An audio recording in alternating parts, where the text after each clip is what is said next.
Like the video, subscribe to the channel and press the bell icon for latest video updates. Faris Sahib police ਦੇ 3 ਬੰਦੇ ਇਸ ਕੰਮ ਲਈ ਜ਼ਿੰਮੇਵਾਰ ਹੁੰਦੇ ਆ।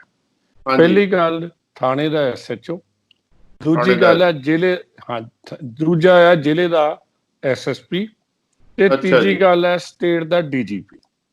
ਜਿਹੜੇ ਅੱਛਾ। ਬਾਕੀ ਅਫਸਰ ਨੇ ਨਾ ਵਿੱਚ, ਉਹ ਹਾਂ। ਸਾਰੇ ਡਾਕ ਅੱਗੇ ਭੇਜ ਦਿੱਤੀ ਤੇ ਡਾਕ ਪਿੱਛੇ ਆ ਗਈ।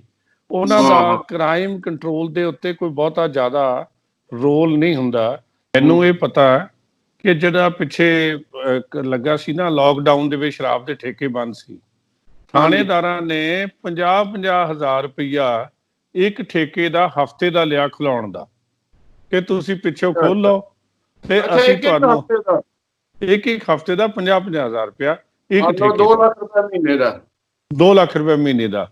ਤੇ ਮੁੜ ਹਾਂ। ਕੇ ਸ਼ਰਾਬ ਵੀ ਜਿਹੜੀ ਹੈ, ਕਈ ਜਗ੍ਹਾ ਪੁਲਿਸ ਤੇ ਵੀ ਦੋਸ਼ ਲੱਗੇ ਆ ਕਿ ਉਹਨਾਂ ਨੇ ਸ਼ਰਾਬ ਵੇਚੀ ਹੈ। ਔਰ ਇਹਦੇ ਚ ਸੱਚ ਵੀ ਹੋ ਸਕਦਾ, ਹੋਮ ਸਪਲਾਈ ਜਿਹੜੀ ਹੈ ਨਾ, ਇਹ ਵੀ ਹਾਂ। ਨਾਲ ਹੋਈ ਹੈ। ਭਾਰਤ ਸਾਹਿਬ, ਮੈਂ ਨਾ ਜਦੋਂ ਐਸਐਸਪੀ ਅੰਮ੍ਰਿਤਸਰ ਸੀ, ਉਦੋਂ ਹਾਂਜੀ। ਅਸੀਂ ਮੈਡੀਕਲ ਟੈਸਟ ਕਰਾਏ ਸੀ। ਅਸੀਂ ਅੱਛਾ। ਦੇਖਿਆ ਕਿ ਤਕਰੀਬਨ 7-8% ਪੁਲਿਸ ਜਿਹੜੀ ਹੈ ਉਹ ਨਸ਼ਿਆਂ ਦੇ ਵਿੱਚ ਲੱਗੀ ਹੋਈ ਹੈ। ਦਿਸ ਇਜ਼ ਅੱਛਾ। Part of the record. ਮੈਂ ਉਦੋਂ ਹਾਂਜੀ। ਡੀਐਸਪੀ ਨੂੰ ਚਿੱਠੀਆਂ ਲਿਖੀਆਂ ਸੀ ਕਿ ਇੱਕ ਤਾਂ ਹਾਂਜੀ। ਇਹਨਾਂ ਨੂੰ ਨਸ਼ਾ ਮੁਕਤ ਕਰਾਓ, ਦੂਜੀ ਗੱਲ ਹਾਂਜੀ। ਹੈ ਇਹਨਾਂ ਤੋਂ ਇਹ ਪਤਾ ਕਰੋ ਇਹ ਕਿਹੜੇ ਤੋਂ ਨਸ਼ਾ ਲੈ ਕੇ ਆਉਂਦੇ ਆ। ਹਾਂਜੀ, ਜੇਕਰ ਹਾਂਜੀ। ਇਹ ਉਹ ਨਸ਼ਿਆਂ ਦੇ ਸਮਗਲਰਾਂ ਨਾਲ ਇਹ ਰਲੇ ਹੋਏ ਆ ਤੇ ਇਹਨਾਂ ਦੇ ਖਿਲਾਫ ਐਕਸ਼ਨ ਲੈ ਕੇ ਇਹਨਾਂ ਨੂੰ ਨੌਕਰੀ ਤੋਂ ਬਾਹਰ ਕੱਢ ਦੇਣਾ ਚਾਹੀਦਾ। ਹਾਂਜੀ, ਲੇਕਿਨ ਹਾਂਜੀ। ਉਹ ਉਸ ਤੋਂ ਬਾਅਦ ਮੇਰੀ ਬਦਲੀ ਤਾਂ ਹੋ ਗਈ, ਉਹ ਕਾਰਜ ਕਿਸੇ ਨੇ ਅੱਗੇ ਨਹੀਂ ਤੋਰਿਆ।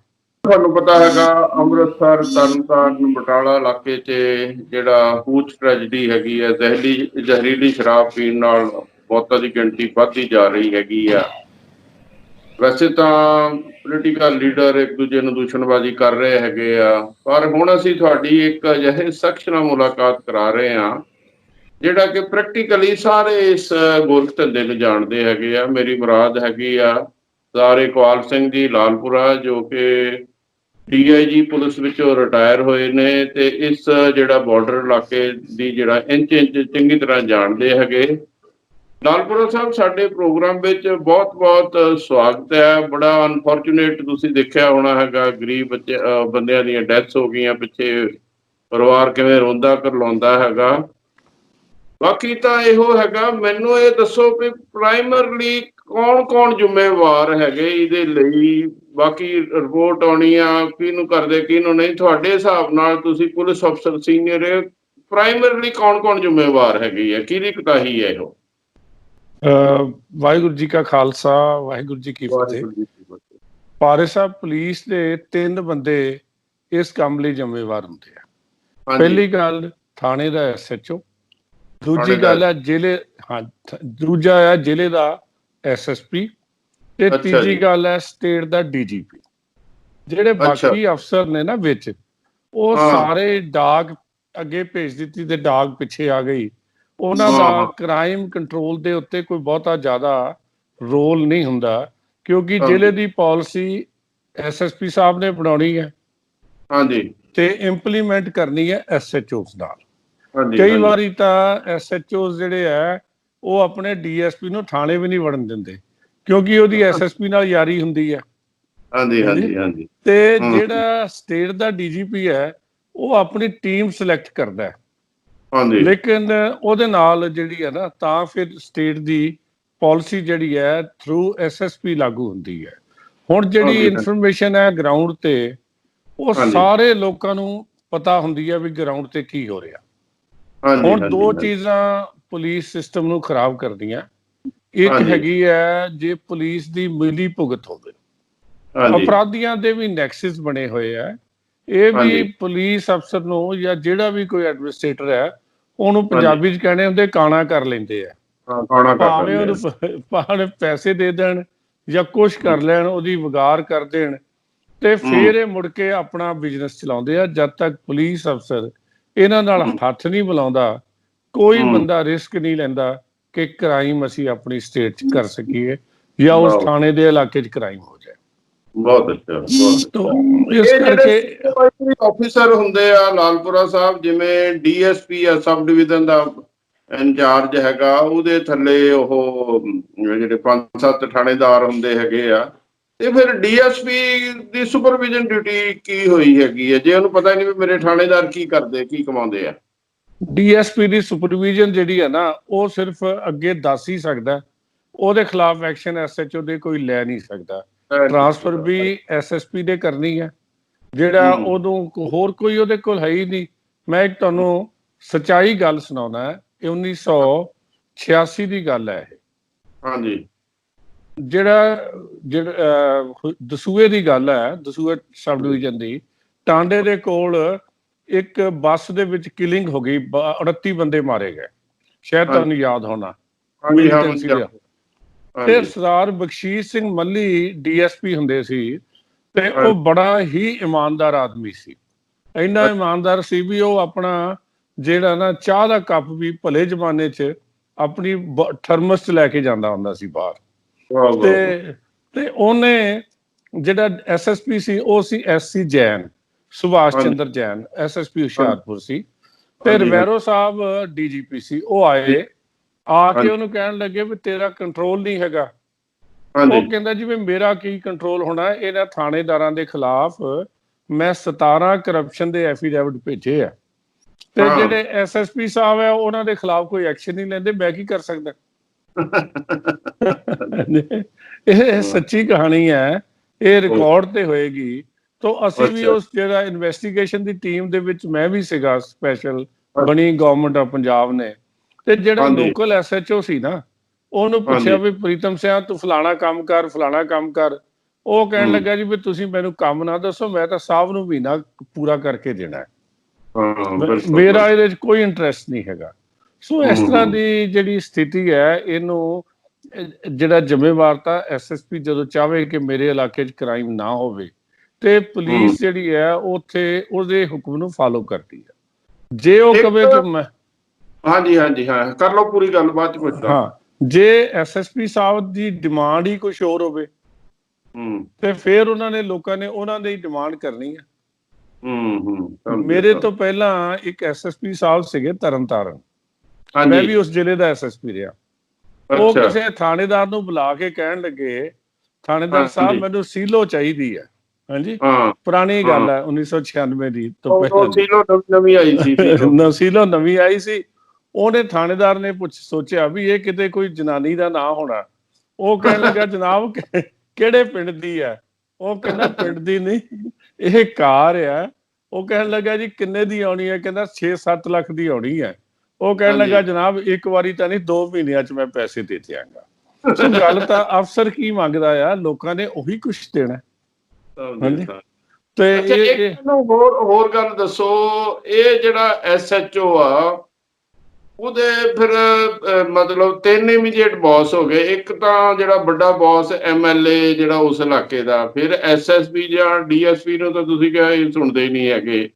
ਐਸਐਚਓ ਦੀ ਟਿਕਟ ਕਿੱਧਰ ਹੁੰਦੀ? ਜਿਹਨੇ ਉਹਨੂੰ ਐਮਐਲਏ ਨੇ ਲਵਾਇਆ ਹੁੰਦਾ ਉਹਦੀ ਜ਼ਿਆਦਾ ਸੁਣਦਾ ਕਿ ਜਾਂ ਐਸਐਸਪੀ ਦੀ ਸੁਣਦਾ ਹੈਗਾ?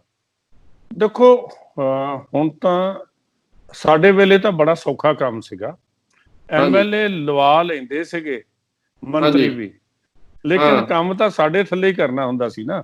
ਅਸੀਂ ਫਿਰ ਉਹਦੀ ਅਸੀਂ ਉਹਦੀ ਛੋਟੀ ਗਲਤੀ ਤੇ ਵੀ ਸਸਪੈਂਡ ਕਰ ਦਈਦਾ ਸੀ। ਫਿਰ ਰੌਲਾ ਇਹ ਪੈਂਦਾ ਸੀ ਵੀ ਇਹਨੂੰ ਹੁਣ ਰੀਇਨਸਟੇਟ ਕਰ ਦਿਓ, ਇਹ ਨਹੀਂ ਸੀ ਕੋਈ ਕਹਿੰਦਾ ਇਹਨੂੰ ਇੱਥੇ ਰਹਿਣ ਦਿਓ। ਹਾਂਜੀ, ਤੇ ਇਹ ਤਾਂ ਐਸਐਸਪੀ ਨੇ ਦੇਖਣਾ ਹੁੰਦਾ ਨਾ ਕਿ ਮੈਂ ਕਿਸ ਤਰ੍ਹਾਂ ਕੰਮ ਕਰਨਾ ਤੇ ਕਿਸ ਤਰ੍ਹਾਂ ਕੰਮ ਲੈਣਾ ਹੈ। ਜੇ ਐਸਐਸਪੀ ਸਾਹਿਬ ਵੀ ਐਮਐਲਏ ਸਾਹਿਬ ਨੂੰ ਹੀ ਖੁਸ਼ ਕਰਦੇ ਹੋਣ, ਐਮਐਲਏ ਸਾਹਿਬ ਥਾਣਿਆਂ 'ਚੋਂ ਮਹੀਨੇ ਲੈਂਦੇ ਹੋਣ, ਹਾਂਜੀ, ਤੇ ਕਿਉਂਕਿ ਮੈਂ ਤਾਂ ਤਰਨਤਾਰਨ ਰਿਹਾ, ਮੈਨੂੰ ਪਤਾ ਕਿਹੜੇ ਕਰਦੇ ਰਹੇ ਆ, ਔਰ ਮੈਨੂੰ ਇਹ ਪੁਰਾਣੀਆਂ ਗੱਲਾਂ ਦਾ ਯਾਦ ਹੈ। ਮੈਨੂੰ ਯਾਦ ਹੈ ਮੇਰਾ ਡੀਆਈਜੀ ਜਿਹੜਾ ਸੀ, ਉਹ ਮੈਨੂੰ ਕਹਿ ਰਿਹਾ ਸੀ ਜੀ ਤੁਸੀਂ ਮੈਂ ਐਸਐਸਪੀ ਸੀਗਾ, ਮੈਨੂੰ ਕਹਿਣ ਲੱਗਾ ਐਸਐਚਓ ਜਿਹੜੇ ਆ ਫਲਾਣੇ ਐਮਐਲਏ ਨੂੰ ਪੁੱਛ ਕੇ ਲਾਇਓ। ਉਹ ਮੈਂ ਕਿਹਾ ਮੈਂ ਇਹ ਕਦੇ ਕੰਮ ਨਹੀਂ ਕੀਤਾ, ਮੈਂ ਨਾ ਉਹਦੇ 'ਚ ਇੰਟਰਫੇਅਰ ਕਰਨ ਦੇਣੀ ਹੈ। ਸੋ ਉਹ ਕਈ ਵਾਰੀ ਜਿਹੜੇ ਅਫਸਰ ਵੀ ਆ ਨਾ, ਉਹ ਵੀ ਇੰਨੇ ਕਮਜ਼ੋਰ ਹੈ ਕਿ ਉਹ ਪੋਲੀਟੀਸ਼ੀਅਨਾਂ ਦੇ ਪੈਰੀ ਪੈ ਜਾਂਦੇ ਆ। ਤੇ ਗੱਲ ਇਹ ਹੈ ਕਿ ਉਹਨਾਂ ਨੂੰ ਜਿਹੜੀ ਸੰਵਿਧਾਨਕ ਡਿਊਟੀ ਦਿੱਤੀ ਜਾਂਦੀ ਹੈ, ਉਹ ਸੰਵਿਧਾਨਕ ਡਿਊਟੀ ਕਰਨ ਦੀ ਥਾਂ ਉਹ ਪੋਲੀਟੀਸ਼ੀਅਨਾਂ ਨਾਲ ਕੰਪਰੋਮਾਈਜ਼ ਕਰ ਲੈਂਦੇ ਆ। ਕੰਪਰੋਮਾਈਜ਼ ਬੰਦਾ ਆਪਣੀ ਇੱਜ਼ਤ ਦਾ ਉਹਦੇ ਨਾਲ ਕਰਦਾ ਜੇ ਉਹਨੂੰ ਕੋਈ ਲਾਭ ਹੋਵੇ। ਹੁਣ ਪੈਸੇ ਜਿਹੜੇ ਜੇ ਥਾਣੇਦਾਰਾਂ ਦਾ ਇਹ ਵੀ ਰੌਲਾ ਪੈਂਦਾ ਹੈ ਕਿ ਫਲਾਣੇ MLA ਸਾਹਿਬ ਨੂੰ ਮਹੀਨਾ ਦਿੰਦੇ ਆ, ਉਹਨਾਂ ਦੀ ਸਿਫਾਰਿਸ਼ ਤੋਂ ਇਹਨਾਂ ਦੀ ਪੋਸਟਿੰਗ ਹੁੰਦੀ ਹੈ। ਤੇ ਫਿਰ ਜਦੋਂ ਬੰਦਾ ਕਰਪਟ ਹੀ ਹੋ ਗਿਆ, ਫਿਰ ਇੱਥੇ ਕੀ ਤੇ ਉੱਥੇ ਕੀ, ਤੇ ਸਾਰਾ ਸਿਸਟਮ ਜਿਹੜਾ ਨਾ ਇਹ ਕੋਲੈਪਸ ਹੋ ਗਿਆ। ਕਿਉਂਕਿ ਜਿਹੜੀ ਪੋਸਟਿੰਗ ਹੈ ਉਹ ਪੁਲਿਸ ਅਫਸਰ ਕੋਲ ਦਾ ਹੋ ਕੇ ਪੋਲੀਟੀਸ਼ੀਅਨ ਦੇ ਹੱਥ ਚਲੇ ਗਈ ਆ। ਤੇ ਇਹ ਸਾਰੀਆਂ ਸਬ ਡਿਵੀਜ਼ਨਾਂ ਵੀ ਪਿੱਛੇ ਇਹ ਹੋ ਗਿਆ ਕਿ DSP ਉਹ ਲਾਉਣੇ ਆ ਸਬ ਡਿਵੀਜ਼ਨ ਦੇ ਮੁਤਾਬਕ, ਕੰਸਟੀਚੁਐਂਸੀ ਦੇ ਮੁਤਾਬਕ, MLA ਨੂੰ ਪੁੱਛ ਕੇ। ਜਿਹੜਾ ਇੱਕ ਗਲਤ ਪਿਰਤ ਪਾ ਦਿੰਦਾ ਹੈ ਉਹ ਫਿਰ ਸਾਰੇ ਹੀ ਉਹ ਪਿਰਤ ਜਿਹੜੀ ਹੈ ਗਲਤ ਚੱਲੀ ਜਾਂਦੀ ਹੈ। ਇਸ ਕਰਕੇ ਤੁਸੀਂ ਕਈ ਜਗ੍ਹਾ ਕਈ SHOs ਨੇ, ਉੱਥੇ ਹਰੀਕੇ ਦੇ SHO ਨੇ MLA ਦੇ ਨੂੰ ਸਤਿ ਸ੍ਰੀ ਅਕਾਲ ਨਹੀਂ ਸੀ ਬੁਲਾਈ, ਉਹਨੇ ਗਾਲਾਂ ਕੱਢ ਦਿੱਤੀਆਂ।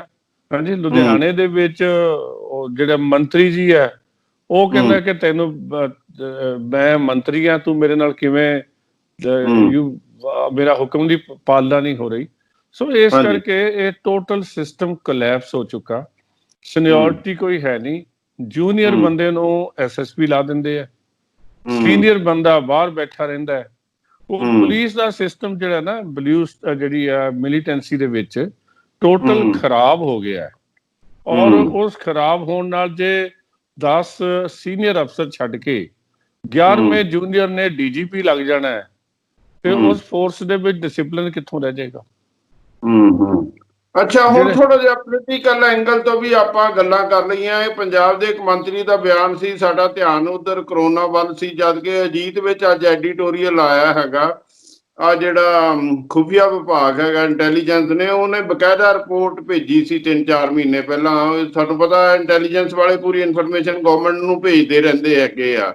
ਇਹਦਾ ਮਤਲਬ ਇਹੋ ਹੈਗਾ, ਇਹ ਸ਼ਰੇਆਮ ਸਰਕਾਰ ਦੀ ਮਤਲਬ ਨੌਲੇਜ ਵਿੱਚ ਸੀ, ਜਾਣ ਬੁੱਝ ਕੇ ਅੱਖਾਂ ਮੀਟੀਆਂ ਰੱਖੀਆਂ ਹੈਗੀਆਂ ਬਿਕੋਜ਼ ਆਫ ਵੈਸਟਡ ਇੰਟਰਸਟ। ਇਹਦੇ ਬਾਰੇ ਕੀ ਕਹਿਣਾ ਚਾਹੁੰਦੇ ਹੋ? ਭਾਰੀ ਸਾਹਿਬ, ਤੁਹਾਡਾ ਜਵਾਬ ਤੁਸੀਂ ਆਪ ਹੀ ਦੇ ਦਿੱਤਾ। ਗੱਲ ਇਹ ਹੈ ਕਿ ਇੰਟੈਲੀਜੈਂਸ, ਮੈਂ ਵੀ ਬੜੀ ਦੇਰ ਕੰਮ ਕੀਤਾ। ਇੰਟੈਲੀਜੈਂਸ ਦਾ ਕੰਮ ਹੁੰਦਾ ਕਿ ਸਰਕਾਰ ਨੂੰ ਜੋ ਹੋ ਰਿਹਾ ਉਹਦੇ ਬਾਰੇ ਵਾਕਫੀਅਤ ਦਿੱਤੀ ਜਾਵੇ। ਲੇਕਿਨ ਗੱਲ ਇਹ ਹੈ ਕਿ ਅੱਗੇ ਸਰਕਾਰ ਦੀ ਮਰਜ਼ੀ ਹੈ, ਉਹਨੂੰ ਮੰਨੇ ਤੇ ਨਾ ਮੰਨੇ। ਹੁਣ ਦੇਖਣ ਵਾਲੀ ਗੱਲ ਹੈ ਕਿ ਬਿਨਾਂ ਕਿਸੇ ਦੀ ਮਿਲੀ ਭੁਗਤ ਤੋਂ, ਕਿਸੇ ਦੀ ਸ਼ਹਿ ਤੋਂ ਕ੍ਰਾਈਮ ਹੋ ਨਹੀਂ ਸਕਦਾ। ਸਭ ਤੋਂ ਵੱਡੇ ਫਾਈਨਾਂਸਰ ਹੀ ਜਿਹੜੇ ਆ ਨਾ ਇਲੈਕਸ਼ਨਾਂ ਦੇ ਵਿੱਚ, ਇਹੀ ਕ੍ਰਿਮੀਨਲ ਲੋਕ ਹੁੰਦੇ ਆ ਜਿਹੜੇ ਪੋਲੀਟੀਸ਼ੀਅਨਾਂ ਨੂੰ ਉਹਨਾਂ ਦੀ ਇਲੈਕਸ਼ਨ ਦੀ ਫੰਡਿੰਗ ਕਰਦੇ ਆ ਤੇ ਬਾਅਦ ਦੇ ਵਿੱਚ ਵੀ ਉਹਨਾਂ ਦੇ ਖਰਚੇ ਚਲਾਉਂਦੇ ਆ। ਇਸ ਕਰਕੇ ਜਦੋਂ ਸਾਡੀ ਨੀਅਤ ਹੀ ਨਹੀਂ ਇਨਸਾਫ ਕਰਨ ਦੀ, ਸਾਡੀ ਨੀਅਤ ਹੀ ਨਹੀਂ ਕ੍ਰਾਈਮ ਨੂੰ ਰੋਕਣ ਦੀ, ਤੇ ਕ੍ਰਾਈਮ ਰੁਕ ਕਿਵੇਂ ਜਾਏਗਾ? ਅੱਛਾ, ਇਹ ਹੁਣ ਦੇਖੋ DSP 2 ਸਸਪੈਂਡ ਕਰ ਦਿੱਤੇ, ETO ਕਰ ਦਿੱਤੇ, ਐਕਸਾਈਜ਼ ਇੰਸਪੈਕਟਰ ਕਰ ਦਿੱਤੇ। ਚਲੋ ਥਾਣੇਦਾਰ ਤਾਂ ਫਿਰ ਵੀ ਜਸਟੀਫਾਈਡ ਆ। ਤੇ ਇਹ ਸੁਖਬੀਰ ਸਿੰਘ ਬਾਦਲ ਕਹਿੰਦੇ ਸੀ ਵੀ ਇਹ ਕੈਪਟਨ ਅਮਰਿੰਦਰ ਸਿੰਘ ਖੁਦ ਜ਼ਿੰਮੇਵਾਰ ਹੈਗੇ ਆ। ਇਹਨਾਂ ਦੀ ਸਸਪੈਂਸ਼ਨ ਹੋਣੀ ਚਾਹੀਦੀ ਸੀ ਕਿ ਨਹੀਂ ਹੋਣੀ ਚਾਹੀਦੀ ਸੀ? ਜੇ ਹੋਣੀ ਚਾਹੀਦੀ ਸੀ ਤਾਂ ਕਿਹਦੀ ਹੋਣੀ ਚਾਹੀਦੀ ਸੀ? ਦੇਖੋ, SHO ਦੀ ਤਾਂ ਵਾਜਬ ਹੈ, SHO ਤੋਂ ਵਾਜਬ ਹੈ, ਉਹਦੇ ਇਲਾਕੇ 'ਚ ਹੋ ਰਿਹਾ, ਉਹਨੂੰ ਪਤਾ ਹੋਣਾ ਚਾਹੀਦਾ। ਦੂਜੀ ਗੱਲ ਹੈ, ਉਹਦੇ ਉੱਤੇ ਜਿਹੜਾ ਹੋਣਾ ਚਾਹੀਦਾ, ਪਤਾ ਹੀ ਹੁੰਦਾ ਹੈਗਾ, ਪਤਾ ਹੁੰਦਾ। ਜਿਹੜਾ ਉਹਦੇ ਉੱਤੇ ਨੈਕਸਟ ਜ਼ਿੰਮੇਵਾਰ ਹੈ ਉਹ SSP ਹੈਗਾ। ਹਾਂਜੀ, ਜਦੋਂ ਤੱਕ SSP ਦਾ ਕੰਟਰੋਲ ਹੀ ਕੀ ਹੋਇਆ, ਜੇ ਜਿਹੜਾ ਇਹ ਜਿਹੜੇ DSP ਤੇ ਤਾਂ ਐਵੇਂ ਪਾਉਣ ਵਾਲੀ ਗੱਲ ਹੈਗੀ ਆ।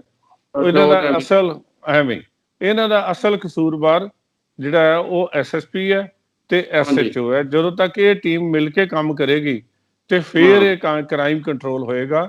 ਮੋਸਟਲੀ SSP ਵੀ ਜਿਹੜੇ ਹੈ ਉਹ DSP ਨੂੰ, ਸੁਪਰਵਾਈਜ਼ਰੀ ਅਫਸਰਾਂ ਨੂੰ ਬਾਈਪਾਸ ਕਰਦੇ ਆ। ਅਸੀਂ ਤਾਂ ਨਹੀਂ ਕਰੀਦਾ, ਅਸੀਂ ਤਾਂ ਹਮੇਸ਼ਾ ਸਬ ਡਿਵੀਜ਼ਨ ਦੇ ਅਫਸਰ ਨੂੰ ਅੱਗੇ ਲਾਈਦਾ ਸੀਗਾ। ਪਰ ਰਿਵਾਜ ਹੈ ਪੁਰਾਣਾ ਵੀ, ਅੱਜ ਦਾ ਨਹੀਂ ਮੈਂ ਕਹਿ ਰਿਹਾ, ਇਹ ਪਿਛਲੇ 20-25 ਸਾਲ ਤੋਂ, ਜਦੋਂ ਤੋਂ ਇਹ ਮਿਲੀਟੈਂਸੀ ਵਾਲਾ ਕੰਮ ਆਇਆ। ਥਾਣੇਦਾਰ ਜਿਹੜੇ ਆ ਨਾ, ਮੈਂ ਤਾਂ ਇੱਕ ਵਾਰੀ ਯਾਦ ਹੈ, ਮੈਂ ਇੱਕ ਸਾਡਾ ਕ੍ਰਿਮੀਨਲ ਥਾਣੇਦਾਰ ਸੀ, ਉਹਦੇ ਖਿਲਾਫ 9-10 ਪਰਚੇ ਸੀ। ਤੇ ਮੈਂ ਨਵੇਂ ਸਾਲ ਤੇ DIG ਨੂੰ ਵਿਸ਼ ਕਰਨ ਗਿਆ ਤੇ ਉਹ ਮੇਰੇ ਤੋਂ ਪਹਿਲਾਂ ਬੈਠਾ ਉੱਥੇ ਚਾਹ ਪੀ ਰਿਹਾ ਸੀ। ਹਾਂਜੀ, ਤੇ ਉਹ ਗੱਲ ਇਹ ਹੈ ਵੀ ਜੇ ਕ੍ਰਿਮੀਨਲ ਜਿਹੜਾ ਆ ਉਹ ਬੰਦੇ ਨੂੰ ਇਨ ਪੁਲਿਸ ਫੋਰਸ ਤੁਸੀਂ ਪ੍ਰਮੋਟ ਕਰੋਗੇ ਤੇ ਕ੍ਰਾਈਮ ਜਿਹੜਾ ਆ ਆਪਣੇ ਆਪ ਹੀ ਵੱਧਦਾ ਜਾਏਗਾ। ਇਹ ਜਿਹੜਾ ਜੋ ਕੁਛ ਹੋਇਆ, ਇਹ ਮੰਦਭਾਗੀ ਗੱਲ ਹੋਈ ਹੈ। ਲੇਕਿਨ ਸਭ ਤੋਂ ਮਾੜੀ ਗੱਲ ਕੀ ਹੈ, ਜੇ ਟੈਕਸ ਵੀ ਪੈਣਾ ਨਾ ਤੇ ਟੈਕਸ ਪੈਣਾ ਇਨੋਸੈਂਟ ਜਿਹੜਾ ਟੈਕਸ ਪੇਅਰ ਆ। ਸਾਡੇ ਪੈਸੇ ਦੇ ਵਿੱਚੋਂ ਇਹਨਾਂ ਨੂੰ ਕੰਪਨਸੇਸ਼ਨ ਦਿੱਤੀ ਜਾ ਰਹੀ ਹੈ। ਕਿਉਂ ਨਹੀਂ? ਜਿਹੜੇ ਪੁਲਿਸ ਦਾ ਕਸੂਰ ਹੈ ਤੇ ਜਾਂ ਜਿਹੜੇ ਜਿਨ੍ਹਾਂ ਦੇ ਕ੍ਰਿਮੀਨਲ ਹੈਗੇ ਆ ਉਹਨਾਂ ਦੀਆਂ ਜਾਇਦਾਦਾਂ ਜ਼ਬਤ ਕਰਕੇ ਇਹਨਾਂ ਨੂੰ ਜ਼ਬਤ ਕਰਕੇ ਦੇਣਾ ਜਾਵੇ। ਡਿਵੈਲਪਮੈਂਟ ਦਾ ਫੰਡ ਆ, ਉਧਰ ਸਾਰੀ ਡਿਵੈਲਪਮੈਂਟ ਰੁਕ ਜਾਣੀ ਜਿੰਨੀ ਕੰਪਨੀ ਤੇ। ਚਲੋ ਇੱਥੇ ਬਾਅਦ 'ਚ ਆਉਣਾ ਹੈਗਾ। ਇੱਕ ਦੋ ਗੱਲਾਂ ਮੈਨੂੰ ਹੋਰ ਦੱਸੋ। ਇੱਕ ਪਿੰਡ ਵਿੱਚ ਮੈਂ ਕੁਛ ਇਹਦੇ ਪ੍ਰੋਗਰਾਮ ਵਿੱਚ ਵੀ ਮੈਂ ਦਿਖਾਵਾਂਗਾ, ਉਹ ਜਿਹੜੇ ਪਿੰਡਾਂ ਵਾਲੇ ਕਹਿੰਦੇ ਆ ਵੀ ਅਕਾਲੀ ਸਰਕਾਰ ਵੇਲੇ ਚਿੱਟਾ ਚੱਲਦਾ ਸੀ, ਕਹਿੰਦੇ ਹੁਣ ਕੈਪਟਨ ਅਮਰਿੰਦਰ ਦੀ ਸਰਕਾਰ ਵਿੱਚ ਚਿੱਟਾ ਵੀ ਚੱਲਦਾ ਤੇ ਜ਼ਹਿਰੀਲੀ ਸ਼ਰਾਬ ਵੀ ਚੱਲਦੀ ਹੈਗੀ ਹੈ। ਕਹਿੰਦੇ ਵੀ ਇਹ ਤਾਂ ਕੈਪਟਨ ਅਮਰਿੰਦਰ ਦੀ ਸਰਕਾਰ ਨੇ ਡਬਲ ਕੰਮ ਕਰ ਦਿੱਤਾ ਹੈਗਾ। ਮਤਲਬ ਇਹ ਰੀਅਲੀ ਇਹਦੇ ਵਿੱਚ ਤਾਂ ਦੇਖੋ ਥੋੜੀ ਥੋੜੀ ਉਹ ਕਿਤੇ ਕਿੰਨਾ ਕਿ ਚੋਂ ਪੈਸਾ ਕਮਾ ਲੈਂਦੇ ਹੋਣੇ ਹੈਗੇ। ਕਿਉਂ ਏਦਾਂ ਦਾ ਕੰਮ ਇਹੋ ਸਰਕਾਰਾਂ ਦੀ ਮਤਲਬ ਕਨਾਈਵੈਂਸ ਨਾਲ ਹੁੰਦਾ ਹੈਗਾ, ਅਧਿਕਾਰੀਆਂ ਦੀ ਕਨਾਈਵੈਂਸ ਨਾਲ? ਗੱਲ ਇਹ ਜੀ, ਮੈਨੂੰ ਇਹ ਪਤਾ ਹੈ ਕਿ ਜਿਹੜਾ ਪਿੱਛੇ ਲੱਗਾ ਸੀ ਨਾ ਲਾਕਡਾਊਨ ਦੇ ਵਿੱਚ ਸ਼ਰਾਬ ਦੇ ਠੇਕੇ ਬੰਦ ਸੀ, ਥਾਣੇਦਾਰਾਂ ਨੇ 50,000 ਰੁਪਈਆ ਇੱਕ ਠੇਕੇ ਦਾ ਹਫ਼ਤੇ ਦਾ ਲਿਆ ਖੁਲਾਉਣ ਦਾ, ਕਿ ਤੁਸੀਂ ਪਿੱਛੋਂ ਖੋਲ ਲਓ ਤੇ ਅਸੀਂ ਤੁਹਾਨੂੰ ਇੱਕ ਹਫ਼ਤੇ ਦਾ 50,000 ਰੁਪਇਆ ਇੱਕ ਠੇਕੇ, 2 ਲੱਖ ਰੁਪਏ ਮਹੀਨੇ ਦਾ, 2 ਲੱਖ ਰੁਪਏ ਮਹੀਨੇ ਦਾ।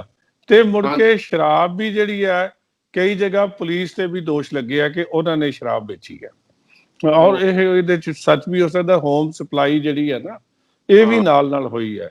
ਇਹਦੇ ਵਿੱਚ ਠੇਕੇ ਜਿਹੜੇ ਆ ਸ਼ਰਾਬ ਦੇ, ਇਹ ਸਾਰੇ ਪੋਲੀਟੀਸ਼ੀਅਨਾਂ ਦੇ ਗਰੁੱਪ ਦੇ ਹੈਗੇ ਆ। ਜਦੋਂ ਉਹ ਕਿਉਂ ਦੇ ਰਹੇ ਆ ਥਾਣੇਦਾਰਾਂ ਨੂੰ ਪੈਸੇ? ਗੱਲ ਇਹ ਹੈ ਕਿ ਇਹ ਸਾਰੇ ਮਿਲੇ ਹੋਏ ਆ ਕ੍ਰਾਈਮ। ਅੱਜ ਦੀ ਮੈਨੂੰ 2-3 ਦਿਨ ਪੁਰਾਣੀ ਗੱਲ ਹੈ, ਸਾਡੇ ਇੱਕ ਅਕਾਲੀ ਦਲ ਦੇ ਲੀਡਰ ਤੋਂ ਸ਼ਰਾਬ ਫੜੀ ਗਈ, ਕਹਿੰਦੇ 25-30 ਪੇਟੀਆਂ, ਗੱਡੀ ਵੀ ਉਹਦੀ ਵਿੱਚੋਂ ਫੜੀ ਗਈ ਤੇ ਚਲਾਨ ਉਹਨੇ ਕਿਸੇ ਗਰੀਬ ਦਾ ਕਰਵਾ ਦਿੱਤਾ, ਆਪਣੇ ਨੌਕਰ ਦਾ। ਤੇ ਅੱਜ ਵੀ ਗੱਡੀ ਜਿਹੜੀ ਆ ਉਹ ਨੂਰਪੁਰ ਵੇਦੀ ਥਾਣੇ 'ਚ ਖੜੀ ਆ ਤੇ ਉਹ ਕਹਿੰਦੇ ਜੀ ਇਹ ਦਰਵੇਸ਼ ਆਸਤਾਨ ਹੈ। ਗੱਲ ਇਹ ਹੈ ਕਿ ਇਹ ਜਿਹੜੀ ਹੈ ਨਾ, ਇਹ ਸਾਰਾ ਹੀ ਕ੍ਰਾਈਮ ਜਿੰਨਾ ਵੀ, ਹੁਣ ਤਾਂ ਮੈਂ ਨਹੀਂ ਕਹਿੰਦਾ ਕਿ ਅਕਾਲੀ ਦਲ ਦੇ ਬੰਦੇ ਨੂੰ ਕਿਉਂ ਛੱਡਿਆ ਗਿਆ, ਉਹਦਾ ਚਲਾਨ ਕਿਉਂ ਨਹੀਂ ਹੋਇਆ। ਇਸ ਗੱਲ ਦਾ ਜਵਾਬ ਤਾਂ SSP ਨੂੰ ਦੇਣਾ ਪਏਗਾ, ਇਸ ਗੱਲ ਦਾ ਜਵਾਬ ਉਸ SHO ਨੂੰ ਦੇਣਾ ਪਏਗਾ। ਕਿਹੜੇ ਪੋਲੀਟੀਸ਼ੀਅਨ ਨੇ ਉੱਥੇ ਗੱਲ ਕੀਤੀ? ਇਹ ਹੁਣ ਖਾਣ ਪੀਣ ਨੂੰ ਸਾਰੇ ਹੀ ਇਕੱਠੇ ਆ ਤੇ ਦੋਸ਼ ਲੜਾਈ ਜਿਹੜੀ ਹੈ ਉਹ ਆਮ ਲੋਕਾਂ ਦੇ ਸਾਹਮਣੇ ਕਰਕੇ ਵਿਖਾਉਂਦੇ ਆ। ਤੇ ਮੈਂ ਸਮਝਦਾ ਇਹ ਜਿਹੜਾ ਨੈਕਸਸ ਦੇ ਨਾਲ ਚਿਹਰੇ ਬਦਲਦੇ ਆ ਤੇ ਕੰਮ ਜਿਹੜਾ ਹੈ ਬਿਲਕੁਲ ਨਹੀਂ ਬੰਦ ਹੋਇਆ। ਪਹਿਲਾਂ ਵੀ ਧੜੱਲੇ ਦਾ ਹੋ ਰਿਹਾ ਸੀ, ਨਸ਼ੇ ਵੀ ਵਿਕ ਰਹੇ ਸੀ ਔਰ ਜਿਹੜੀ ਹੈ ਹੀਰੋਇਨ ਵੀ ਵਿਕ ਰਹੀ ਸੀ। ਹੁਣ ਵੀ ਉਸ ਤੋਂ ਹੁਣ ਅੱਗੇ ਵਧਿਆ ਹੀ ਹੈ, ਘਟਿਆ ਨਹੀਂ। ਇੱਕ ਗੱਲ ਕਹਿ ਕੇ ਮੈਂ ਤੁਹਾਡੀ ਗੱਲ ਨੂੰ ਇਹਦੀ ਮਿਸਾਲ ਪੇਸ਼ ਕਰਾਂਗਾ। ਸਿੱਧੂ ਸਾਹਿਬ ਐਡੀਸ਼ਨਲ DGP ਹੈਗੇ ਆ, ਉਹਨਾਂ ਦਾ ਬੜਾ ਨਾਂ ਆ ਵੀ ਇਹਨਾਂ ਨੇ ਜੀ ਕ੍ਰਾਈਮ ਨੂੰ, ਨਸ਼ਿਆਂ ਨੂੰ ਕੰਟਰੋਲ ਕੀਤਾ।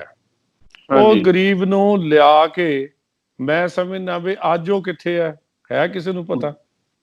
ਉਹ ਹੀ is not the incharge of the STF। ਉਹਨੂੰ ਕਦੇ ਲਾ ਦਿੰਦੇ ਆ, ਕਦੇ ਲਾ ਦਿੰਦੇ ਆ। ਜਦੋਂ ਰੌਲਾ ਪੈਂਦਾ ਤੇ ਸਿੱਧੂ ਸਾਹਿਬ STF ਦੇ ਚੀਫ ਲੱਗ ਜਾਂਦੇ ਆ। ਜਦੋਂ ਰੌਲਾ ਬੰਦ ਹੋ ਜਾਂਦਾ ਉਹਨੂੰ ਖੁੱਡੇ ਲਾ ਦਿੱਤਾ ਜਾਂਦਾ। ਤਾਂ ਉਹ ਅੱਜ ਵੀ ਕਿਤੇ ਹੈ ਨਹੀਂ। ਮੈਨੂੰ ਕੋਈ 3-4 ਦਿਨ ਪਹਿਲਾਂ ਬੰਦਾ ਦੱਸ ਰਿਹਾ ਸੀਗਾ, ਕਹਿੰਦੇ ਜੀ ਉਹ ਸਿੱਧੂ ਨੂੰ ਤਾਂ ਹਟਾਇਆ, ਇਹਨੂੰ ਬੜੀ ਦੇਰ ਹੋ ਗਈ, ਉਹ ਤਾਂ ਸਾਈਡ ਤੇ ਕੋਈ ਹੋਰ ਅਫਸਰ ਉੱਥੇ ਲਾਤਾ ਹੋਇਆ ਨਸ਼ਿਆਂ ਦੇ ਖਿਲਾਫ STF ਦਾ ਇੰਚਾਰਜ। ਸੋ ਇਮਾਨਦਾਰ ਔਰ ਸੱਚਾ ਸੁੱਚਾ ਬੰਦਾ, ਬਹਾਦਰ ਬੰਦਾ ਜਿਹੜਾ ਹੈ, ਉਹਨਾਂ ਨੂੰ ਪਿੱਛੇ ਕਰਨ ਦਾ ਕਾਰਨ ਕੀ ਹੈ?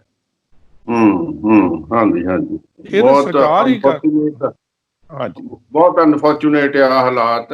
ਇਹਦੇ ਨਾਲ ਹੀ ਇੱਕ ਮੈਂ ਪਿੱਛੇ ਜੇ ਮੈਂ ਡਰੱਗ ਐਡਿਕਟ ਦਾ ਜਿਹੜਾ ਰਿਹੈਬਿਲਿਟੇਸ਼ਨ ਸੈਂਟਰ ਸੀ ਉਹਨੂੰ ਮੈਂ ਮਿਲਿਆ ਸੀ। ਉਹਨੇ ਮੈਨੂੰ ਦੱਸਿਆ ਸੀ ਵੀ ਜਦੋਂ ਸਰਕਾਰ ਨੇ ਥੋੜੀ ਜਿਹੀ ਸਖਤੀ ਕੀਤੀ, ਰਾਤ ਨੂੰ 9 ਵਜੇ ਬੜੀ ਤਲਬ ਲੱਗੀ। ਉਹਦੇ ਪੇਰੈਂਟਸ ਨੇ ਕਿਹਾ ਵੀ ਇਹਨੂੰ ਕਿਤੇ ਨਸ਼ਾ ਮਿਲ ਜਾਵੇ। ਕਿਸੇ ਨੇ ਦੱਸਿਆ ਵੀ ਨਸ਼ਾ ਮਿਲ ਜਾਵੇ, ਕਹਿੰਦੇ ਜੀ ਇੱਕ ਪੁਲਿਸ ਵਾਲਾ ਜਿਹੜਾ ਬੰਦਾ ਆ, ਜਿਹੜੀ ਵਰਦੀ ਵਿੱਚ ਪਾ ਕੇ ਥਾਣੇ ਵਿੱਚੋਂ ਨਸ਼ਾ ਦੇ ਕੇ ਗਿਆ 3000 ਦੀ ਪੁੜੀ। ਮਤਲਬ ਮੈਂ ਉਹ ਸੁਣ ਕੇ ਹੈਰਾਨ ਰਹਿ ਗਿਆ। ਭਾਰੀ ਸਾਹਿਬ, ਮੈਂ ਨਾ ਜਦੋਂ SSP ਅੰਮ੍ਰਿਤਸਰ ਸੀ ਉਦੋਂ ਅਸੀਂ ਮੈਡੀਕਲ ਟੈਸਟ ਕਰਾਏ ਸੀ। ਅਸੀਂ ਦੇਖਿਆ ਕਿ ਤਕਰੀਬਨ 7-8% ਪੁਲਿਸ ਜਿਹੜੀ ਹੈ ਉਹ ਨਸ਼ਿਆਂ ਦੇ ਵਿੱਚ ਲੱਗੀ ਹੋਈ ਹੈ। This is part of the record. ਮੈਂ ਉਦੋਂ DSP ਨੂੰ ਚਿੱਠੀਆਂ ਲਿਖੀਆਂ ਸੀ ਕਿ ਇੱਕ ਤਾਂ ਇਹਨਾਂ ਨੂੰ ਨਸ਼ਾ ਮੁਕਤ ਕਰਾਓ, ਦੂਜੀ ਗੱਲ ਹੈ ਇਹਨਾਂ ਤੋਂ ਇਹ ਪਤਾ ਕਰੋ ਇਹ ਕਿਹੜੇ ਤੋਂ ਨਸ਼ਾ ਲੈ ਕੇ ਆਉਂਦੇ ਆ। ਜੇਕਰ ਇਹ ਉਹ ਨਸ਼ਿਆਂ ਦੇ ਸਮਗਲਰਾਂ ਨਾਲ ਇਹ ਰਲੇ ਹੋਏ ਆ ਤੇ ਇਹਨਾਂ ਦੇ ਖਿਲਾਫ ਐਕਸ਼ਨ ਲੈ ਕੇ ਇਹਨਾਂ ਨੂੰ ਨੌਕਰੀ ਤੋਂ ਬਾਹਰ ਕੱਢ ਦੇਣਾ ਚਾਹੀਦਾ। ਲੇਕਿਨ ਉਹ ਉਸ ਤੋਂ ਬਾਅਦ ਮੇਰੀ ਬਦਲੀ ਤਾਂ ਹੋ ਗਈ, ਉਹ ਕਾਰਜ ਕਿਸੇ ਨੇ ਅੱਗੇ ਨਹੀਂ ਤੋਰਿਆ। ਉਸੇ ਤਰ੍ਹਾਂ ਹੀ ਜਿਹੜੀ 10% ਤਾਂ ਪੁਲਿਸ ਆਪ ਕ੍ਰਾਈਮ ਚ ਇਨਵੋਲਵ ਹੈ। ਹਾਂਜੀ ਹਾਂਜੀ ਬਿਲਕੁਲ ਠੀਕ ਹੈ। ਹਾਂਜੀ, ਤੇ ਜੇ ਪੁਲਿਸ ਵਾਲੇ ਕ੍ਰਾਈਮ ਕਰ ਰਹੇ ਆ ਤੇ ਫਿਰ ਇਹ ਵਰਦੀ ਪਾ ਕੇ ਨਸ਼ੇ ਕਿਤੇ ਬਾਹਰੋਂ ਥੋੜੀ ਲੈਣੇ ਆ। ਹੁਣ ਜਿੱਥੇ ਵੀ ਕੋਈ ਕ੍ਰਾਈਮ ਬੰਦਾ ਫੜਿਆ ਜਾਂਦਾ ਇੱਕ ਨਾ ਦਾ ਪੁਲਿਸ ਵਾਲਾ ਜ਼ਰੂਰ ਨਾਲ ਫੜਿਆ ਜਾਂਦਾ। ਬਿਲਕੁਲ ਬਿਲਕੁਲ। ਸੋ ਬਹੁਤ ਪੈਥੇਟਿਕ ਸੀਨ ਹੈ, ਬਹੁਤ ਅਫਸੋਸ ਹੁੰਦਾ ਹੈਗਾ। ਇਸੇ ਕਰਕੇ ਸ਼ਾਇਦ ਨੌਜਵਾਨ ਧੜਾ ਧੜ ਇੱਥੇ ਨੌਜਵਾਨ ਨਹੀਂ ਵੱਡੇ ਵੱਡੇ ਇੱਥੇ ਪੰਜਾਬ ਵਿੱਚ ਮੇਰੀ ਇੱਦਾਂ ਦੇ ਨੌਲੇਜ ਵਿੱਚ ਅੱਛੇ ਬਿਜ਼ਨਸ ਹੈਗੇ, ਕਰੋੜਾਪਤੀ ਬੰਦੇ ਆ ਤੇ ਜਸਟ ਲੀਵਿੰਗ ਪੰਜਾਬ, ਕਹਿੰਦੇ ਆਪਣੇ ਬਿਜ਼ਨਸ ਕੈਟੇਗਰੀ 'ਚ ਆਪਣਾ ਵੀਜ਼ਾ ਉਹ ਲੈ ਕੇ ਬਾਹਰ ਕਿਤੇ ਬਿਜ਼ਨਸ ਸੈਟਲ ਕਰ ਲਈਏ ਕੈਨੇਡਾ। ਅੱਛਾ ਚਲੋ ਹੁਣ ਇਹਦਾ ਦੂਸਰਾ ਆਸਪੈਕਟ, ਉਹ ਜਿਹੜੇ ਵਿਚਾਰੇ ਗਰੀਬ ਬੰਦੇ ਸੀ ਚਲੋ ਉਹਨਾਂ ਨੇ ਔਨ ਪੇਮੈਂਟ ਉਹਨਾਂ ਨੇ ਉਹ ਲਈ ਸ਼ਰਾਬ ਲਈ, ਉਹਨਾਂ ਨੂੰ ਇਹ ਨਹੀਂ ਪਤਾ ਇਹ ਜ਼ਹਿਰ ਹੈਗੇ। ਜਿਹੜੇ ਮਰ ਗਏ ਹੈਗੇ ਉਹਨਾਂ ਦੇ ਪਿੱਛੇ ਫੈਮਲੀਆਂ ਬੱਚੇ ਹੈਗੇ ਆ ਤੇ ਉਹਨਾਂ ਦਾ ਕੰਪਨਸੇਸ਼ਨ ਦਾ ਸਰਕਾਰ ਚਲੋ ਕਰੇਗੀ, ਉਹ ਇਹ ਸਰਕਾਰੀ ਖਜ਼ਾਨੇ ਵਿੱਚ ਆਏਗਾ ਜਿਹੜਾ ਡਿਵੈਲਪਮੈਂਟ 'ਚ ਪੈਸਾ ਲੱਗਣਾ ਸੀ। ਕੰਪਨਸੇਸ਼ਨ ਬਾਰੇ ਤੁਹਾਡਾ ਕੀ ਵਿਊ ਪੁਆਇੰਟ ਹੈਗਾ? ਦੇਖੋ ਕੰਪਨਸ ਜਿਹੜਾ ਬੰਦੇ ਨੇ ਅਪਰਾਧ ਹੀ ਮੈਂ ਸਮਝ ਲਾ ਉਹਨੇ ਕੀਤਾ ਆਪਣੇ ਫੈਮਿਲੀ ਨਾਲ, ਜਿਹੜੀ ਉਹਨੇ ਸ਼ਰਾਬ ਪੀ ਕੇ ਉਹਦੀ ਮੌਤ ਹੋ ਗਈ। ਹਾਂਜੀ, ਗੱਲ ਇਹ ਹੈ ਕਿ ਬੱਚਿਆਂ ਦਾ ਕੀ ਕਸੂਰ ਹੈ? ਹਾਂਜੀ ਹਾਂਜੀ, ਜਿਹੜੇ ਪਰਿਵਾਰ ਹੈ ਉਹ ਦਇਆ ਵੀ ਚਾਹੀਦੀ ਹੈ। ਜਿਹੜਾ ਕੋਈ ਵੀ ਇਨਸਾਫ ਕਰਨਾ ਹੋਵੇ, ਜੇ ਉਹਦੇ ਚ ਦਇਆ ਨਹੀਂ ਹੈਗੀ ਤੇ ਇਨਸਾਫ ਬਿਲਕੁਲ ਨਹੀਂ ਹੋ ਸਕਦਾ, ਉਹ ਚੰਗਾ ਇਨਸਾਫ ਨਹੀਂ ਹੋਏਗਾ। ਸੋ ਇਸ ਕਰਕੇ ਉਹਨਾਂ ਜਿਹਨੇ ਸ਼ਰਾਬ ਪੀਤੀ ਉਹ ਤਾਂ ਮਰ ਗਿਆ, ਉਹ ਤਾਂ ਮਰ ਗਿਆ। ਬਾਕੀ ਪਰਿਵਾਰ ਨੂੰ ਇਸ ਵਿੱਚ ਬਚਾਉਣ ਦੇ ਵਿੱਚ ਮੈਂ ਸਮਝਦਾ ਸਮਾਜ ਨੂੰ ਅੱਗੇ ਆਉਣਾ ਚਾਹੀਦਾ, ਪਿੰਡਾਂ ਨੂੰ ਅੱਗੇ ਆਉਣਾ ਚਾਹੀਦਾ, ਆਪਣੇ ਇਲਾਕੇ ਦੇ ਲੋਕਾਂ ਨੂੰ ਅੱਗੇ ਆਉਣਾ ਚਾਹੀਦਾ, ਫਿਰ ਸਰਕਾਰ ਨੂੰ ਵੀ ਉਹਦੇ ਚ ਕੰਟਰੀਬਿਊਟ ਕਰਨਾ ਚਾਹੀਦਾ। ਲੇਕਿਨ ਵੱਡੀ ਸਜ਼ਾ ਦੇਣੀ ਚਾਹੀਦੀ ਹੈ ਪੁਲਿਸ ਵਾਲਿਆਂ ਨੂੰ ਜਿਨ੍ਹਾਂ ਦੀ ਮਰਜ਼ੀ ਨਾਲ ਇਹ ਹੋਇਆ, ਤੇ ਜਿਹੜੇ ਕ੍ਰਿਮੀਨਲ ਹੈਗੇ ਆ ਇਹਨਾਂ ਦੀਆਂ ਜਾਇਦਾਦਾਂ ਜ਼ਬਤ ਕਰਕੇ ਇਹ ਸਾਰਾ ਪੈਸਾ ਜਿਹੜਾ ਹੈ ਇਹਨਾਂ ਪਰਿਵਾਰਾਂ ਨੂੰ ਵੰਡ ਦੇਣਾ ਚਾਹੀਦਾ। ਹਾਂਜੀ ਹਾਂਜੀ ਹਾਂਜੀ। ਅੱਛਾ ਇੱਕ ਲਾਸਟ ਸਵਾਲ, ਇਹ ਦੇਖੋ ਸਰਕਾਰ ਪਹਿਲਾਂ ਅਕਾਲੀ ਸਰਕਾਰ ਨੇ 10 ਸਾਲ ਲਾਏ, ਹੁਣ ਕੈਪਟਨ ਅਮਰਿੰਦਰ ਦੀ ਸਰਕਾਰ ਹੈ, ਤੁਹਾਨੂੰ ਪਤਾ ਵਾਅਦੇ ਕੰਮ ਕੁਮ ਚੱਲਦੇ ਰਹਿੰਦੇ, ਨਸ਼ੇ ਵਸ਼ੇ ਉਦਾਂ ਹੀ ਆ, ਸਭ ਕੁਝ ਜਗ੍ਹਾ ਵੀ ਚੱਲਦੇ ਰਹਿਣੇ ਹੈਗੇ, ਕੋਈ ਸਰਕਾਰ ਮਰਜ਼ੀ ਆਵੇ। ਤੁਹਾਡੇ ਵਰਗੇ ਸਿਆਣੇ ਸੱਜਣ ਜਿਹੜੇ ਇੰਟਲੈਕਚੁਅਲ ਟਾਈਪ, ਜਿਹਨਾਂ ਦਾ ਜ਼ਿੰਦਗੀ ਦਾ ਤਜਰਬਾ ਵੀ ਹੈਗਾ, ਸਮਰੱਥਾ ਵੀ ਹੈਗਾ, ਤੁਸੀਂ ਅੱਗੇ ਆ ਕੇ ਕੁਛ ਨਾ ਕੁਛ ਪੋਲੀਟੀਕਲ ਆਊਟਪੁੱਟ ਇੱਦਾਂ ਦੀ ਕੋਈ ਚਲਾਓ ਤਾਂ ਕਿ ਜਿਹੜਾ ਲੋਕਾਂ ਨੂੰ ਥੋੜਾ ਬਹੁਤਾ ਕੋਈ ਸ਼ਿਕਾਇਤ ਦਾ ਫੋਰਮ ਜਾਂ ਕੋਈ ਹੋਰ ਇੱਦਾਂ ਦਾ ਜਿਹੜਾ ਹੈਗਾ ਕੁਛ ਟਰਾਂਸਪੇਰੈਂਟ ਐਡਮਿਨਿਸਟ੍ਰੇਸ਼ਨ ਮਿਲਣ ਦੀ ਆਸ ਹੋਵੇ। ਇਹਦੇ ਬਾਰੇ ਸੋਚਿਆ ਕੁਛ? ਭਾਰਤ ਸਾਹਿਬ, ਅਸੀਂ ਦੇਖੋ ਸਮਾਜ ਜਿਹੜਾ ਨਾ ਜਿਹਨੂੰ ਕਹਿੰਦੇ ਆ ਕਿ ਪੋਲਿਟਿਕਸ ਗੰਦੀ ਹੈ, ਗੰਦ ਨੂੰ ਸਾਫ਼ ਕਰਨ ਲਈ ਗੰਦ 'ਚ ਵੜਨਾ ਪੈਣਾ। ਮੈਂ ਤਾਂ ਹਮੇਸ਼ਾ ਜਿਹੜਾ ਵੀ ਅੱਛਾ ਲੋਕ ਹੈ ਨਾ ਜਿਹੜੇ ਇਸ ਤਰ੍ਹਾਂ ਦੀ ਗੱਲ ਕਰਦੇ ਆ, ਮੈਂ ਉਹਨੂੰ ਇੱਕੋ ਗੱਲ ਕਹਿਣਾ ਹੁੰਦਾ ਕਿ ਆਓ ਭਾਈ ਇਕੱਠੇ ਮਿਲ ਕੇ ਚੱਲੀਏ। ਪੰਜਾਬ ਨੂੰ ਜਿਹੜੇ ਪਿਆਰ ਕਰਦੇ ਆ, ਜਿਹੜੇ ਗੁਰਮਤ ਦੇ ਧਾਰਨੀ ਹੈਗੇ ਆ, ਜਿਹੜੇ ਗੁਰੂ ਨਾਨਕ ਦੇ ਫਲਸਫੇ ਨੂੰ ਅੱਗੇ ਤੋਰਨਾ ਚਾਹੁੰਦੇ ਆ, ਮੈਂ ਸਮਝਦਾ ਸਾਨੂੰ ਸਾਰਿਆਂ ਨੂੰ ਪੰਜਾਬੀਆਂ ਨੂੰ ਇਕੱਠੇ ਹੋਣਾ ਚਾਹੀਦਾ। ਸਾਰੀਆਂ ਪਾਰਟੀਆਂ ਧੜੇ ਛੱਡ ਕੇ ਸਿਰਫ ਕੇਵਲ ਤੇ ਕੇਵਲ ਪੰਜਾਬ ਦੇ ਨਾਂ ਤੇ ਅਸੀਂ ਇਕੱਠੇ ਹੋਈਏ। ਜਿਹੜੇ ਚੰਗਾ ਬੰਦਾ ਸਮਝਦਾ ਕਿ ਮੈਂ ਸੁਧਾਰ ਦੇ ਵਿੱਚ ਆਉਣਾ ਤੇ ਅਸੀਂ ਜੇਕਰ ਮਿਲ ਕੇ ਚੱਲਾਂਗੇ ਤੇ ਜਿੱਥੇ ਹਨੇਰਾ ਆ ਉੱਥੇ ਚਾਨਣ ਨਹੀਂ ਹੁੰਦਾ, ਤੇ ਜਦੋਂ ਚਾਨਣ ਹੋ ਗਿਆ ਉਦੋਂ ਬਿਲਕੁਲ ਕ੍ਰਾਈਮ ਜਿਹੜਾ ਹੈ ਨਾ ਇਹਨੂੰ ਤਾਂ ਬੰਦ ਕਰਨਾ, ਮੈਂ ਸਮਝਦਾ, ਮੈਂ ਪੁਲਿਸ ਅਫਸਰ ਰਿਹਾ, ਇਹ ਤਾਂ ਮਿੰਟਾਂ ਦਾ ਕੰਮ ਹੈ, ਕੋਈ ਦਿਨਾਂ ਦੀ ਲੋੜ ਨਹੀਂ ਹੈਗੀ। ਗੱਲ ਤਾਂ ਨੀਅਤ ਸਾਫ਼ ਹੋਣ ਦੀ ਹੈ। ਹਾਂਜੀ, ਜੇ ਇੱਕ ਮਹੀਨੇ ਦਾ ਕੰਮ ਹੁੰਦਾ ਤੇ ਟਾਸਕ ਦੇ ਦਿਓ ਥਾਣੇਦਾਰਾਂ ਨੂੰ, ਸਾਰਾ ਐਸਐਸਪੀ ਨੂੰ। ਨਹੀਂ ਜੀ, ਨਹੀਂ ਨਾ ਭਾਰਤ ਸਾਹਿਬ ਇੰਨਾ ਲੰਬਾ ਨਹੀਂ ਕੰਮ। ਗੱਲ ਤਾਂ ਹਾਂ, ਇਹ ਤਾਂ ਇੱਕ ਦਿਨ ਦਾ ਕੰਮ ਹੈ, ਇੱਕ ਦਿਨ ਦਾ ਕੰਮ ਹੈ। ਹਾਂ, ਨੀਅਤ ਸਾਫ਼ ਹੋਵੇ। ਅਸੀਂ ਕਰਦੇ ਰਹੇ ਹਾਂ, ਕ੍ਰਾਈਮ ਹੁੰਦਾ ਹੀ ਨਹੀਂ ਜਿੱਥੇ ਅਫਸਰ ਚੰਗਾ ਹੋਵੇ। ਕ੍ਰਿਮੀਨਲ ਵੀ ਦੂਰੋਂ ਦੇਖ ਲੈਂਦੇ ਆ, ਪਤਾ ਹੁੰਦਾ ਵੀ ਇੱਥੇ ਅਫਸਰ ਆ ਗਏ ਆ, ਇਹਨਾਂ ਨੇ ਹੁਣ ਕ੍ਰਾਈਮ ਨਹੀਂ ਹੋਣ ਦੇਣਾ। ਸੋ ਇਹ ਚੀਜ਼ ਜਿਹੜੀ ਹੈ ਉਹਨਾਂ ਦੀ ਇਹ ਬੜੀ ਇੱਕ ਇਹਨਾਂ ਦੀ ਸੰਗਠਿਤ ਜੁੰਡਲੀ ਹੈ ਸਮਗਲਰਾਂ ਦੀ, ਨੈਕਸਟ ਕ੍ਰਾਈਮ ਕ੍ਰਿਮੀਨਲਸ ਦੀ।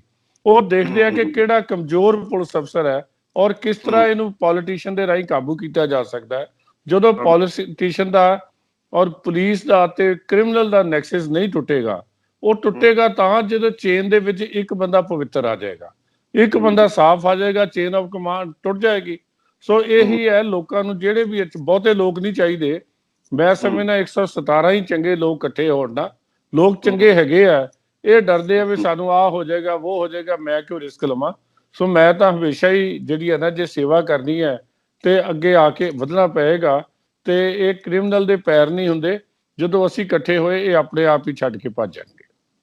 ਚਲੋ ਇੱਕ ਲਾਸਟ ਸਵਾਲ, ਇਹ ਜਿਹੜਾ ਹਲਕਾ ਇੰਚਾਰਜ ਦਾ ਕਿ ਵੈਸੇ ਜਿੰਨਾ ਕਿ ਮੇਰੀ ਨੌਲੇਜ ਹੈ ਸ਼੍ਰੋਮਣੀ ਅਕਾਲੀ ਦਲ ਬਾਦਲ ਦੀ ਸਰਕਾਰ ਵੇਲੇ ਹੋਇਆ ਸੀ, ਤੇ ਉਹ ਠੀਕ ਹੈ MLA ਇੱਕ ਇਲੈਕਟਡ ਰਿਪਰੈਜ਼ੈਂਟੇਟਿਵ ਹੈਗਾ, ਉਹਦੇ ਪੁਲਿਸ ਐਡਮਿਨਿਸਟ੍ਰੇਸ਼ਨ ਸਾਰੀ ਉਹਦੇ ਅੰਡਰ ਕਰ ਦੇਣਾ, ਉਹ ਥਾਣੇਦਾਰ ਵੀ ਪੁੱਛ ਕੇ ਚੱਲੇ। ਕਿੱਥੋਂ ਤੱਕ ਸਹੀ ਐਡਮਿਨਿਸਟ੍ਰੇਸ਼ਨ ਲਈ ਸਟੈਪ ਲੱਗਦਾ ਤੁਹਾਨੂੰ? ਇੱਥੋਂ ਹੀ ਪ੍ਰੋਬਲਮ ਦੀ ਗੱਲ ਸ਼ੁਰੂ ਹੁੰਦੀ ਹੈ। ਪਾਰਿਸ਼ ਸਾਹਿਬ, ਮੈਂ ਤੁਹਾਡੇ ਨਾ ਇੱਕ ਲਿਖੀ ਸੀਗੀ, ਸ਼ਾਇਦ ਤੁਸੀਂ ਮੇਰੇ ਫੇਸਬੁੱਕ ਤੇ ਪੜ੍ਹੀ ਹੋਵੇ, ਕਿ ਮੈਂ ਵੀ ਕਿਸੇ ਸੰਵਿਧਾਨਕ ਸੰਸਥਾ ਦੇ ਅੱਗੇ ਅਰਜੀ ਲੈ ਕੇ ਨਹੀਂ ਜਾਣਾ ਚਾਹੁੰਦਾ, ਕਿਉਂਕਿ ਸੰਵਿਧਾਨਕ ਸੰਸਥਾ ਰਹੀ ਕੋਈ ਨਹੀਂ, ਸਾਡੇ ਸੰਵਿਧਾਨ ਨੂੰ ਤਾਂ ਮੰਨਦਾ ਹੀ ਕੋਈ ਨਹੀਂ। ਦੱਸੋ ਹਲਕਾ ਇੰਚਾਰਜ ਕਿਹੜਾ ਕਾਨੂੰਨ ਕਹਿੰਦਾ ਹੈ, ਕਿਹੜਾ ਸੰਵਿਧਾਨ ਕਹਿੰਦਾ ਹੈ ਕਿ ਜੇ ਕੋਈ ਬੰਦਾ ਇੱਕ ਹਲਕੇ ਜੇ ਕਿਸੇ ਦੇ ਡਿਵੈਲਪਮੈਂਟ ਦੇ ਪੈਸੇ ਵੀ ਦੇਣੇ ਆ ਤੇ ਇੱਕ ਉਸ ਬੰਦੇ ਰਾਹੀਂ ਦਿੱਤੇ ਜਾਣ ਜਿਹੜਾ ਇਲੈਕਸ਼ਨ ਹਾਰ ਚੁੱਕਾ ਜਾਂ MLA ਦੇ ਰਾਹੀਂ ਦਿੱਤਾ। ਸਾਡੇ ਪਲੈਨਿੰਗ ਹੋਣੀ ਹੈ, ਜੇ ਟ੍ਰਾਂਸਫਰਾਂ ਹੋਣੀਆਂ ਉਹਦੀ ਮਰਜ਼ੀ ਨਾਲ ਹੋਣੀਆਂ, ਜੇ ਉਹਨ ਕਿਸੇ ਦੇ ਖਿਲਾਫ ਪਰਚਾ ਦਰਜ ਹੋਣਾ ਹੈ ਜਾਂ ਨਹੀਂ ਹੋਣਾ, ਇਹ ਡਿਸੀਜਨ ਵੀ ਉਹ ਬੰਦਾ ਲੈ ਰਿਹਾ ਜਿਹੜਾ ਬੰਦਾ ਇਲੈਕਸ਼ਨ ਜਿੱਤਿਆ ਹੀ ਨਹੀਂ। ਔਰ ਉਹ ਲਵੇ ਵੀ ਕਿਉਂ? ਜੇ ਜਿਹੜਾ ਡਿਸੀਜਨ ਪੁਲਿਸ ਦਾ ਆ, ਅਸੀਂ ਤਾਂ ਨਹੀਂ ਸੀ ਕਦੇ ਇਸ ਤਰ੍ਹਾਂ ਪੋਲੀਟੀਸ਼ੀਅਨਾਂ ਨੂੰ ਪੁੱਛ ਕੇ ਚੱਲਦੇ ਕਿ ਬੜੇ ਬੜੇ ਪੋਲੀਟੀਸ਼ੀਅਨਾਂ ਨਾਲ ਕੰਮ ਕੀਤਾ ਹੈ, ਔਰ ਉਹ ਵਿਚਾਰਿਆਂ ਨੇ ਦੀ ਵੀ ਉਹਨਾਂ ਦੀ ਗ੍ਰੇਟਨੈਸ ਹੈ। ਜਥੇਦਾਰ ਮੋਹਨ ਸਿੰਘ ਤੁੜ ਵਰਗਿਆਂ ਦੀ, ਹਾਂਜੀ, ਕਦੀ ਇੰਟਰਫੀਅਰ ਵੀ ਨਹੀਂ ਸੀ ਕੀਤਾ ਉਹਨਾਂ ਨੇ? ਨਾ ਜੀ ਨਾ, ਸਵਾਲ ਹੀ ਨਹੀਂ ਪੈਦਾ ਹੁੰਦਾ, ਸਵਾਲ ਹੀ ਨਹੀਂ ਪੈਦਾ ਹੁੰਦਾ। ਇਹ ਤਾਂ ਹੁਣ ਆ ਕੇ ਅਸੀਂ ਆਪ ਉਹਨਾਂ ਦੇ ਪੈਰੀ ਪੈਂਦੇ ਆ, ਜਾ ਕੇ ਆਪ ਕਹਿੰਦੇ ਆ ਕਿ ਸਾਨੂੰ ਤੁਸੀਂ ਦੱਸੋ ਜੀ ਅਸੀਂ ਕੀ ਸੇਵਾ ਕਰੀਏ। ਅਸੀਂ ਤਾਂ ਕਦੇ ਕਿਸੇ MLA ਨੂੰ ਮਿਲ ਨਹੀਂ ਸੀ ਗਏ। MLA ਨੂੰ ਠੀਕ ਹੈ, ਆਇਆ, ਸਤਿਕਾਰ ਕਰਨਾ ਬਣਦਾ, ਉਹਦੀ ਗੱਲ ਸੁਣੋ, ਲੇਕਿਨ ਉਹਦੀ ਗੱਲ ਕੰਮ ਉਹ ਕਰੋ ਜਿਹੜਾ ਜਾਇਜ਼ ਹੋਵੇ, ਜਿਹੜਾ ਨਜਾਇਜ਼ ਹੋਵੇ ਉਹ ਕਿਉਂ ਕਰਨਾ ਹੈ। ਹੁਣ ਅਸੀਂ ਤਾਂ ਇਹ ਸੋਚਦੇ ਹਾਂ ਵੀ ਜੋ ਪੋਲੀਟੀਸ਼ੀਅਨ ਚਾਹੁੰਦਾ ਹੈ ਉਹ ਅਸੀਂ ਕਰਕੇ ਤੇ ਅਸੀਂ ਇੱਥੇ ਟਿਕ ਕੇ ਰਹਿ ਜਾਣਾ ਸਾਡੇ ਬਣਾ। ਤੇ ਇਸੇ ਕਰਕੇ ਜਿਹੜੀ ਸਮਾਜ ਦੇ ਵਿੱਚ ਨਾ ਸਰਕਾਰੀ ਅਧਿਕਾਰੀਆਂ ਦੀ ਕੋਈ ਇੱਜ਼ਤ ਰਹੀ, ਨਾ ਸਰਕਾਰੀ ਅਧਿਕਾਰੀਆਂ ਦਾ ਕੋਈ ਇਤਬਾਰ ਰਿਹਾ। ਇਹਨਾਂ ਨੂੰ ਲੋਕ ਇਹ ਸਮਝਦੇ ਆ ਯਾਰ ਇਹ ਏਜੰਟ ਹੈਗੇ ਆ ਪੋਲੀਟੀਕਲ ਪਾਰਟੀਆਂ ਦੇ, ਤੇ ਉਹ ਵੀ ਇਸੇ ਤਰ੍ਹਾਂ ਹੀ ਕਰਦੇ ਆ ਕਿ ਦਿਨੇ ਉਹ ਹੁੰਦੇ ਆ ਕਾਂਗਰਸ ਨਾਲ, ਕਾਂਗਰਸ ਦੀ ਸਰਕਾਰ ਹੈ, ਤੇ ਰਾਤ ਨੂੰ ਆਪੋਜੀਸ਼ਨ ਨਾਲ ਤੁਰੇ ਫਿਰਦੇ ਆ। ਹਾਂਜੀ, ਉਹਨਾਂ ਨੂੰ ਪਤਾ ਕਿਤੇ ਉਹ ਬਦਲ ਨਾ ਆ ਜਾਣ। So basically nobody is interested in law and order, ਕਿਸੇ ਦਾ ਕੋਈ ਇੰਟਰਸਟ ਨਹੀਂ। ਦੇਖਣ ਵਾਲੀ ਗੱਲ ਹੈ ਕਿ ਮਾਈਨਿੰਗ ਕਿਵੇਂ ਕਰਾਉਣੀ ਹੈ, ਮਾਈਨਿੰਗ ਵਾਲੇ ਨੂੰ ਕਿਵੇਂ ਮਦਦ ਕਰਨੀ ਹੈ। ਇਹ ਸਾਰਾ ਕੁਝ ਜਿਹੜਾ ਨਾ ਗੈਰ ਸੰਵਿਧਾਨਕ ਹੋ ਰਿਹਾ, ਮੈਂ ਕਾਨੂੰਨੀ ਨਹੀਂ ਕਹਾਂਗਾ, ਗੈਰ ਸੰਵਿਧਾਨਕ ਕੰਮ ਹੋ ਰਿਹਾ। ਚਲੋ, ਸਾਡਾ ਪਰਪਸ ਹੀ ਲੋਕਾਂ ਨੂੰ ਫੈਕਟਸ ਤੋਂ ਜਾਣੂ ਕਰਾਉਣਾ। ਜਿਹੜੇ ਵੀ ਦਰਸ਼ਕ ਸਾਡਾ ਦੇਖ ਰਹੇ ਪ੍ਰੋਗਰਾਮ, ਵੀ ਹੌਲੀ ਹੌਲੀ ਜਿਹੜੇ ਲੋਕਾਂ ਨੂੰ ਇੱਦਾਂ ਦੇ ਜਿਹੜੇ ਵੀ ਗਲਤ ਕੰਮ ਹੋ ਰਹੇ ਆ ਅੱਗੇ ਆਉਣਾ ਚਾਹੀਦਾ। ਵੱਧ ਤੋਂ ਵੱਧ ਅੱਜ ਕੱਲ੍ਹ ਤਾਂ ਸੋਸ਼ਲ ਮੀਡੀਆ ਹੈ, ਉਹਦੇ 'ਤੇ ਸ਼ੇਅਰ ਕਰਨਾ ਚਾਹੀਦਾ ਤਾਂ ਕਿ ਇਹਦੇ ਲਈ ਮਾਸ ਅਵੇਅਰਨੈਸ ਹੋਵੇ, ਤਾਂ ਕਿ ਜਿਹੜੇ ਗਲਤ ਅੰਸਰਾਂ ਨੂੰ ਠੱਲ ਪਾਈ ਜਾ ਸਕੇ। ਲਾਲਪੁਰਾ ਸਾਹਿਬ, ਤੁਸੀਂ ਸਾਡੇ ਨਾਲ ਜੁੜੇ, ਬਹੁਤ ਬਹੁਤ ਮਿਹਰਬਾਨੀ। ਅਗਾਂਹ ਵੀ ਅਸੀਂ ਹੋਰ ਟੌਪਿਕ 'ਤੇ ਗੱਲਬਾਤ ਕਰਾਂਗੇ। Thank you very much. ਬਹੁਤ ਬਹੁਤ ਧੰਨਵਾਦ ਪਾਰਿਸ਼ ਸਾਹਿਬ। ਵਾਹਿਗੁਰੂ ਜੀ ਕਾ ਖਾਲਸਾ, ਵਾਹਿਗੁਰੂ ਜੀ ਕੀ ਫਤਿਹ। Thank you.